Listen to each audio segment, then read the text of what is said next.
Hey, welcome back, everybody. Thank you so much for joining us here on the Remix Morning Show on this Thursday, August 31st. And I'm really excited that we are being joined by Karanja Gacuca. Please tell me if I mispronounced your name. Forgive me if I did.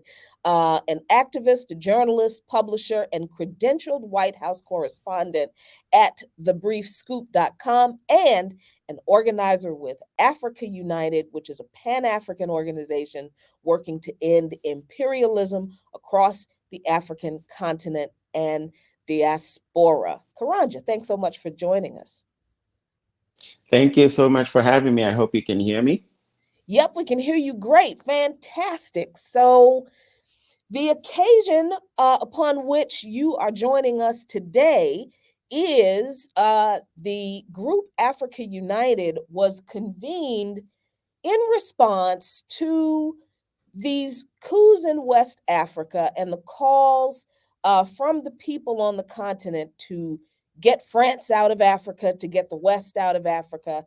And this convening of this group kind of either came on the heels of or precipitated the first protest at the French embassy not too soon after, I think, the coup in Niger, and you're organizing a second event protest at the French embassy. So tell us about Africa United, how the group came together, and what it is Africa United is seeking to do. Thank you so much for having me, and thank you for the opportunity to speak about this. So, actually, this would be the third protest. The first one I organized by myself in New York City at the at the Consulate General of France, a week after the military takeover happened. Um, and then after that, I knew already that there was this other group of people that were working on another protest, but that protest was 2 weeks into the coup. It would have been a week after mine. And the reason I had organized the coup, the reason I had organized the rally is because at the end of that first week, ECOWAS had been threatening, NATO, ECOWAS, whatever you want to call them, Macron, had been threatening, exactly, had been threatening to bomb Niger at the end of the 1 week deadline, which would have ended, I think, on the Monday or the Tuesday. So that Sunday, the 13th of August, I had organized a rally at the French embassy, and apparently the French embassy was aware of it. I didn't ask for a permit. I didn't apply for a permit. I didn't notify NYPD, but when we got to the French embassy, there was more police than us. They were ready for us. So online organizing clearly does catch the attention, but we also needed to make noise in front of them. So then I got in touch with the people that were organizing the rally in DC. I had already seen the flyer. We had already been promoting it. But then when I got in touch, I got involved immediately. And we came together and we didn't really have a name. We sort of just, as these things happen, as protest movements happen, we're a ragtag group of people who are committed to the freedom of Africa. I don't refer to these events as coups. The real coup is what has been pulled on the people of Africa by imperialism, right? So what we're doing is we are observing the overthrow of this coup by imperialists that have ensured that by foisting onto the African continent, onto African governments, the systems of Western style government that come ready made for the full capture of government by corporations, by Raytheon, by Boeing, by General Dynamics, the warmongers, that it ensures that your resources are never going to be yours. Not your human resources, not your natural resources, not your agricultural produce. None of it is ever going to be yours. None of it is ever going to serve you.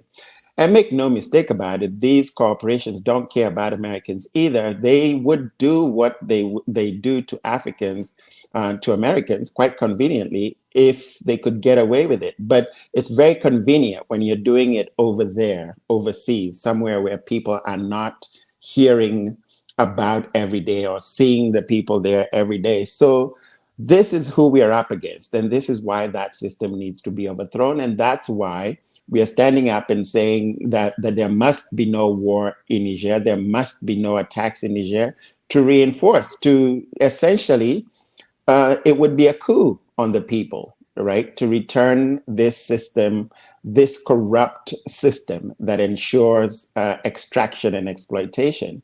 We must stand up against this. We must make sure that that does not happen. Karanja, who are the members of this coalition, Africa United? Because I think who the members are is very, very important to understanding the Pan-African nature of this formation. At least I think it's important to me, being in this part of the diaspora where we are having an interesting moment in the history of Pan Africanism where some people don't understand what Pan Africanism is. Some people think that Pan Africanism is dead. Some people think that there is an antagonism between continental Africans and diasporic Africans, particularly those of us in the United States. So help clear this up for us. Who is in the coalition of people in Africa United?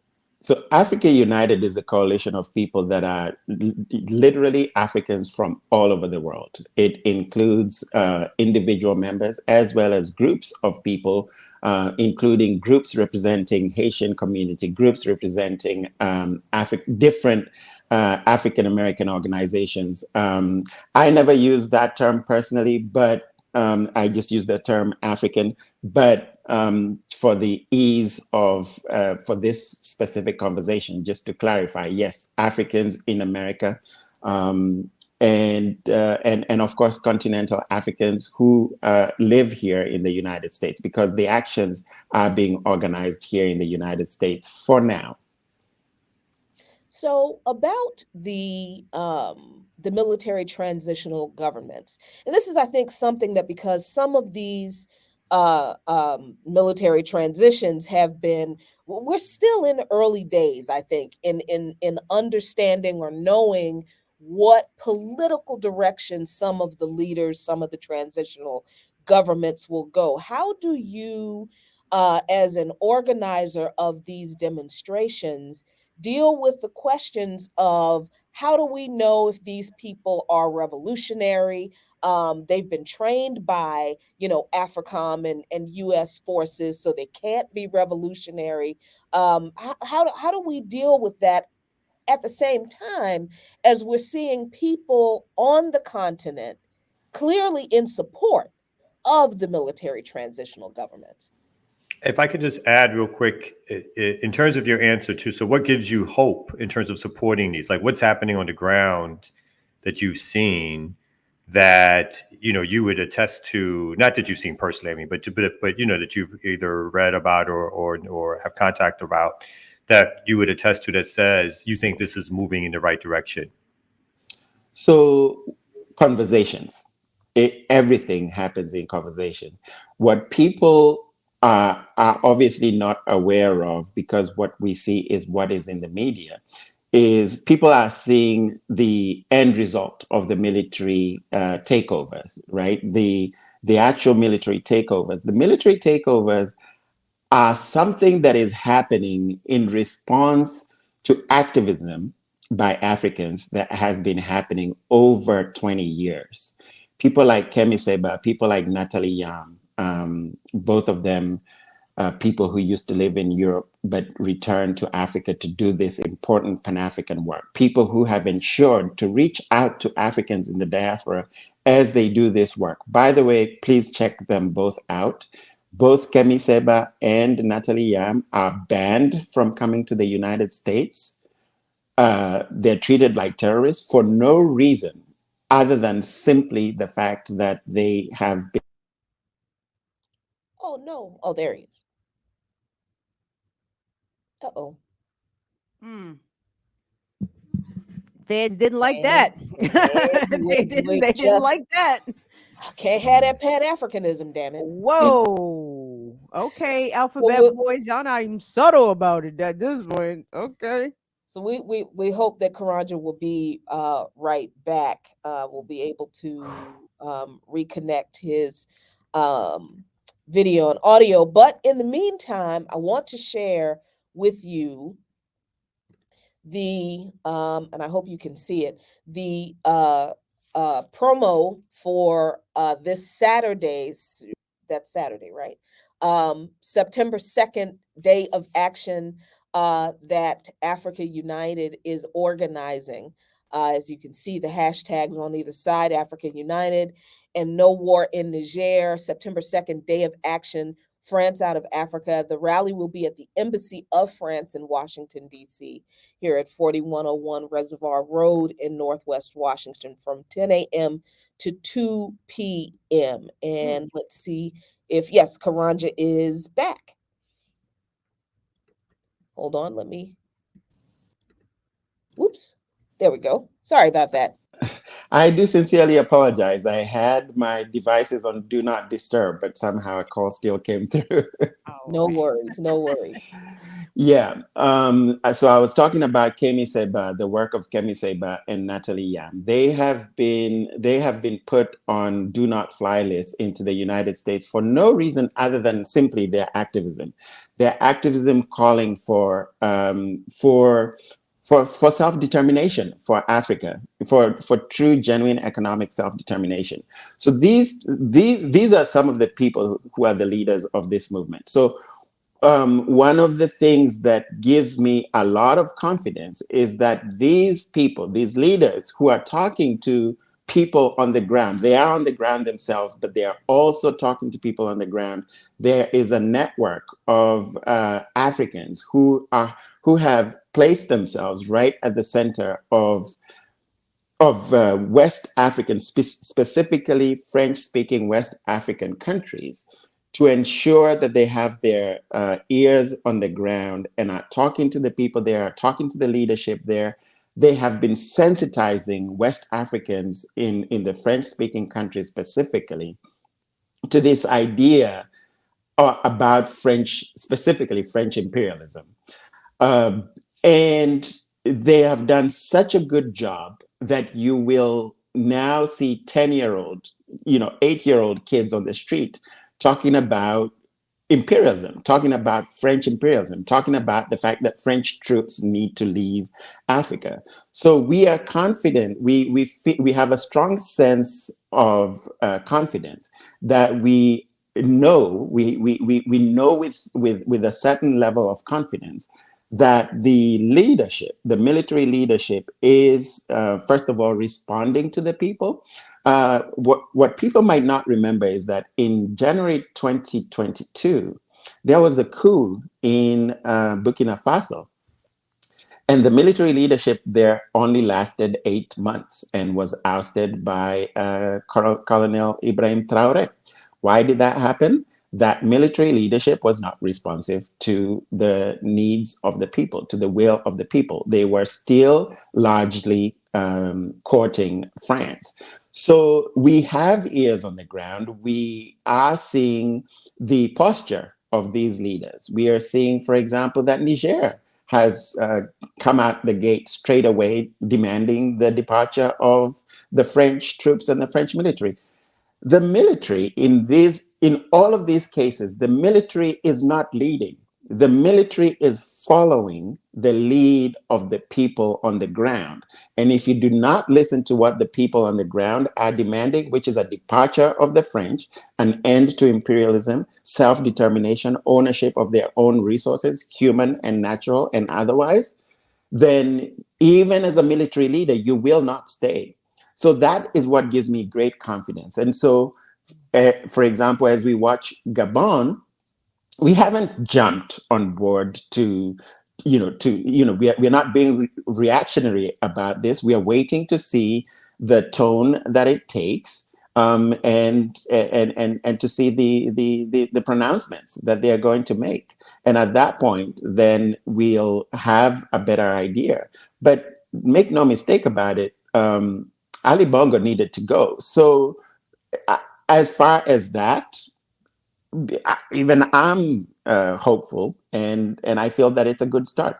This is the other thing. Even if this particular coup, for example, in Gabon, was not, did not start out how we would hope, did not start out in a revolutionary way, the people on the ground, the people in Gabon, the people in the French-speaking countries of West Africa specifically, are very awake to what they are demanding. And I doubt that they will allow the military to lead them in a direction other than where they want to go. We'll see. Mm. Karanja, last question. Got about a minute left. There's, the focus, of course, is in the immediate sense, to get France out of West African nations. What is the sentiment toward the U.S. in all of this? That's a very interesting and difficult question for me to answer, because I don't know that I have actually put my finger on it. There seems to be an understanding that France needs to leave immediately. I get the feeling that there is sort of a split between a realization that you have to sort of be strategic about the fight. So I've heard people specifically identify that France needs to be ousted first, and then later on they will deal with other actors at a later point. But right now there's a sense of blood in the water in the case of France, and therefore people are jumping onto that opportunity, and we'll deal with the United States and other European actors later on.